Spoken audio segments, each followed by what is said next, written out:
بسم الله الرحمن الرحیم. عرض سلام و ادب دارم خدمت دانشجویان عزیز دانشگاه جامی و دانشجویان گرامی پانزه حقوق و علوم سیاسی سمستر دوم. خوش آمدین به دومین جلسه مضمون انگلیسی با من صادق اکبری. خود شما درس خود شروع میکنیم. موضوعات ابتدایی مضمون ما شما انگلیسی، استاد شما صادق اکبری. تعداد کردیتی که با ما درس دارین 2 کردیت. هدف ما students should be able to read and write the legal English book perfectly and memorize the vocabularies. شاگردان باید قادر بشن که بخوانند و بنویسند موضوعات کتاب‌های حقوقی انگلیسی به صورت منظم و درست and memorize the vocabularies و دامنه لغات را حفظ بکنن. ریسورس منبع legal English book 1 کتاب اول حقوقی انگلیسی سمستر دوم. جلسه ما جلسه چندم دوستا؟ جلسه دوم، یعنی هفته دوم میشه که ما در خدمت شما قرار دارم. مضمون ما و شما انگلیسی و عنوان درس شما forced marriage که دقیقا میشه چپتر چندم دوستا؟ ادامه درس شما چپتر 10 چپتر دهم میشه. پیج صفحات ما و شما باشه که رنگ زردم یک کم معلوم نمیشه. صفحاتی که ما و شما ضرورت داریم و اونا رو میخوانیم. کدو صفحات؟ صفحه 96 صفحه 100 و صفحه 102 چپتر نهم و Activities for Students. شد شاگردای عزیز، شما محصلین عزیز کاری که میکنین اینه که وقتی درس ترجمه میشه ترجمه رو یاد میگیرین و لغاتی که ترجمه میشه و به داخل کتاب شما به چپتر دهم ذکر شده اونا رو حفظ بکنین. اولویشن متدولوژی ما به صورت امتحانی خواهد بود که ببینیم از کرونا کی انشاءالله وقت پیدا میکنیم که امتحانات رو برگزار بکنیم. خب قبل از اینکه من برم به رو درس شما و متن بیارم و بخونم، ابتدا میایم صفحه 96 کتاب. از شما خواهش میکنم کتابا خور به صفحه 96 باز بکنیم. به صفحه 96 کتابا خور باز بکنین تا ای که همون وکابلری خود شما بخونین. ابتدا صفحه 96 کتاب ما و شما کار میکنین، مورد ارزیابی قرار میدین. خب در صفحه 96 کتاب لگل انگلیش اول 12 تا لغت حقوقی برای شما جای به جا شده که اینا رو تلفظ میکنم. نمبر 1 continuance تمدید یا تجدید وقت دادگاه. continuance. adjourn verdict injustice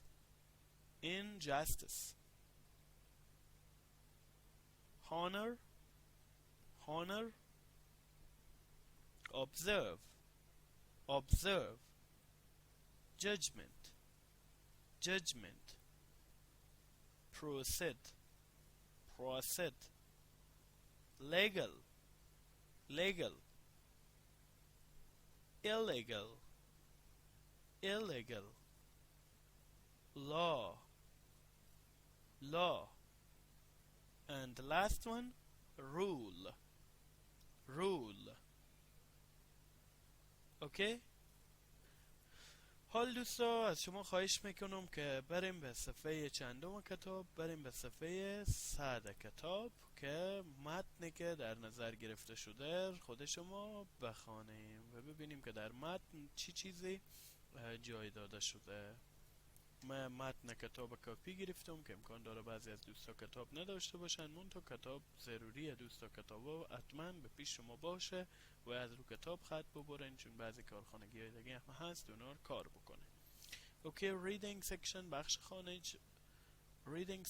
بخش خوانش read the text silently and concentrate on the main points و تمرکز بکنین به رو میگه ابتدا خاموشانه متن بخوانین و تمرکز بکنین به روی موضوعات اصلی.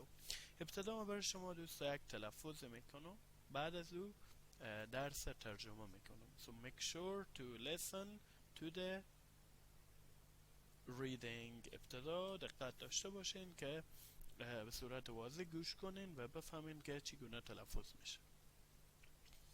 Forced marriage.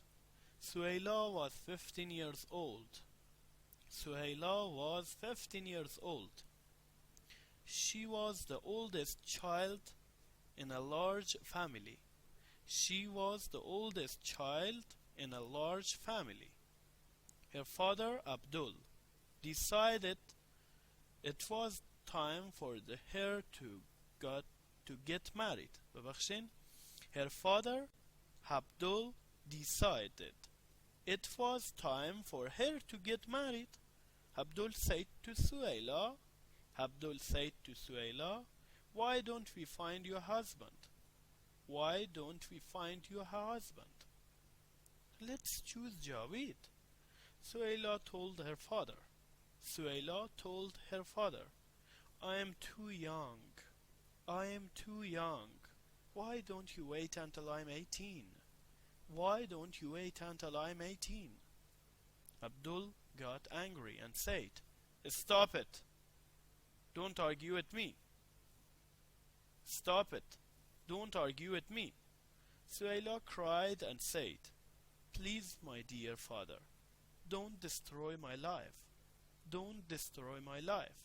He replied, Why don't you let me to take care of your future? You will learn to love your husband and you will have a nice life with him.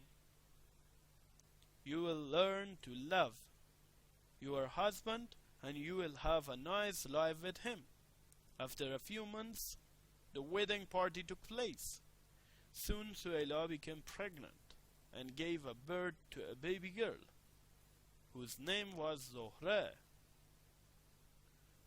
Suhaila loved Zohra very much, but Javed was not happy because he wanted a son.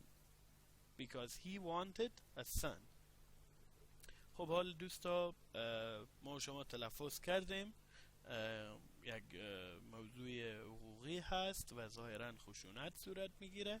میریم موضوع به خوانش میگیریم و ترجمه میکنیم. از شما میخوایم دقت کافی داشته باشین و کتاب ها شما به پیش شما باشه. page 100 صفحه 100 reading section بخش خوانش. read the text silently متن خاموشانه بخوانین and concentrate on the main point و تمرکز بکنین روی نکات کلیدی. forced marriage ازدواج اجباری. Suhaila was 15 years old. Suhaila 15 ساله بود. She was the oldest child in a large family. او بزرگترین طفل خانواده در یک خانواده بزرگ بود. Her father پدر از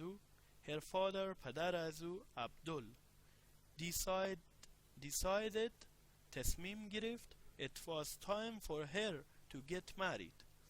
تصمیم گرفت که it was time این وقتی بود که for her to get married که ازدواج بکنه. Abdul پدر از او Abdul said to Suhaila به سهیلا میگه why چرا don't we find you a husband? چرا ما به تو یک شوهر پیدا نکنیم؟ Let's choose Javed. بیا که جاوید انتخاب کنیم. Suhaila told her father. Suhaila و پدر خو گفت I am too young. من خیلی جوانم. Why don't you wait until I am 18? چرا صبر نمی کنی تا من 18 ساله باشم؟ چرا صبر نمی کنی تا زمانی که 18 ساله باشم؟ چرا که می فهمین دوستا سن قانونی برای ازدواج در افغانستان مو سن 18 سالگیه. Abdul got angry. عبدال عصبانی شد and said و گفت Stop it بس کن Don't argue with me همراه من بحث نکن. Don't argue with me همراه من جر و بحث نکن. سویلا cried. سویلا گریه کرد. And said و گفت Please my dear father. لطفاً پدر عزیزم. Please my dear father. لطفاً پدر عزیزم. Don't destroy my life. زندگی من خراب نکن. Don't destroy my life. زندگی من خراب نکن. He replied. او جواب داد. Why don't you let me to take care of your future? He replied. پدری او پاسخ داد یا جواب متقابل داد. Why don't you let me to take care of your future? چرا به من اجازه نمیدی که زندگی آینده طور بسازم؟ You will learn to love your husband. تو خواهی آموخت که همسر خود دوست داشته باشی. You will learn to love your husband. تو خواهی آموخت که همسر خود دوست داشته باشی. And you will have a nice life with him. و تو یک زندگی خوبی با او خواهی داشت. And you will have a nice life with him. و تو زندگی خوبی خواهی داشت. After a few months. بعد از یک چند ماه. After a few months. بعد از یک چند ماه. The wedding party took place. The wedding party took place. محفل ازدواج اتفاق افتاد یا برگزار شد. Soon به زودی سویلا became pregnant. سویلا حامله شد. سویلا became pregnant. سویلا حامله شد.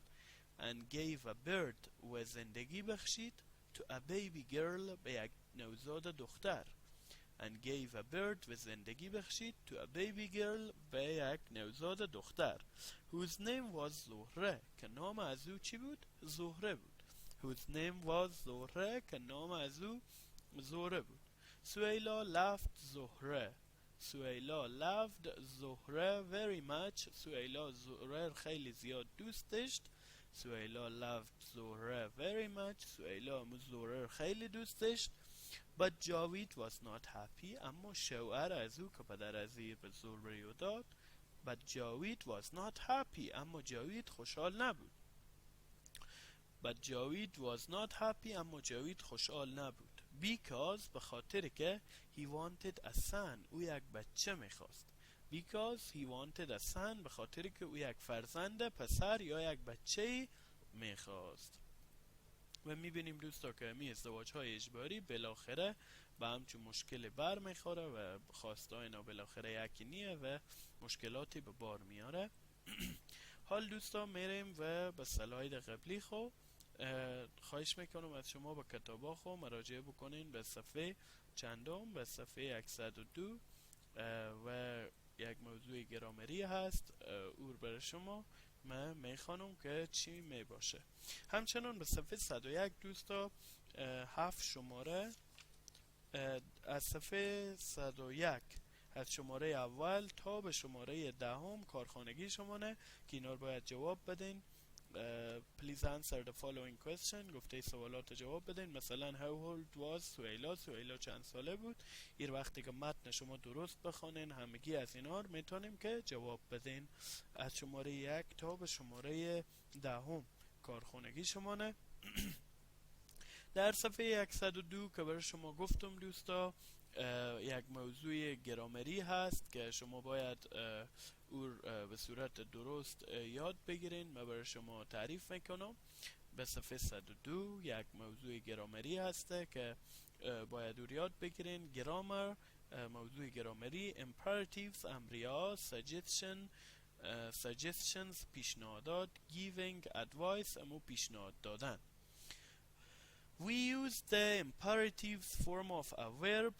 We use the imperative form of a verb. ما شکل امریه یک فعل استفاده میکنیم. To give که ارائه بدیم. Instructions هدایات. Commands پیشنهادات. Advice پیشنهادات. Or warnings و یا اخطاریار. For example به طور مثال. دوستا به اینجی برای ما این میفهمانه که هرگاه ما فعل به شکل امریه استفاده کردیم یعنی امر کردیم به خاطر پیشنهاد، به خاطر دستور یا به خاطر اخطار از او استفاده میکنیم. شماره اول در بحث گرامری گفته close the door. close the door دروازه را ببند. order یک امر. stop don't move. stop توقف کن. don't move حرکت نکن. این چیه دوستا؟ با استفاده از فعل استاپ ما به یک نفر اخطار دادیم. شماره سوم Please have a seat. Please have a seat. لطفاً بشینید یا یک چوکی اختیار کنید یا بشینید. این دوستا polite request میشه که ما با استفاده از مو have به صورت مؤدبانه چه کار کردیم؟ درخواست کردیم. 4. Go straight, walk 2 blocks and then turn left. Go straight مستقیم برو. Walk 2 blocks قدم بزن 2 بلاک and then turn left و بعداً به سمت چپ بپیچ. ای دایرکشن هدایته. و شماره 5 گفته let's go بیا که بریم. Why don't you go to their house؟ چرا به خونه اینا نمیری؟ ای در حد یک پیشنهاده که ارائه شده. بنابراین دوستان عزیز ای بود درس جلسه دوم ما شما به صفحه 196 لغات چپتر دهم قرار داره. به صفحه 96 لغات چپتر دهم قرار داره که شما باید لطف بکنین و برین اونا مورد مطالعه قرار بدین و از بر بکنین. به صفحه 100 درس کتاب شمانه که شما او رو از یاد میکنین و مترجمه او به صورت درست پیش خود پرکتیس میکنین. به صفحه 101 ده شماره سوالات 4 جوابه بعد از اینکه متن خواندین اونا رو کار بکنین. و صفحه 102 گرامر شمانه که ما برای ما یاد میده که چگونه از افعال برای امریه و پیشنهاد و هدایت و اینا استفاده بکنیم. اینا مورد مطالعه قرار بدین و اگر کدام سوالی داشتین به نماینده خوب بگین که با ما در تماس بشه. وضعیت دشواریه. کرونا هر لحظه ممکنه به شما آسیب برسانه. مواظب سلامتی و مسئولیت شخصی خوب باشین و کوشش کنین تدابیر بهداشتی که هست رعایت بکنین و در خانه بمانین.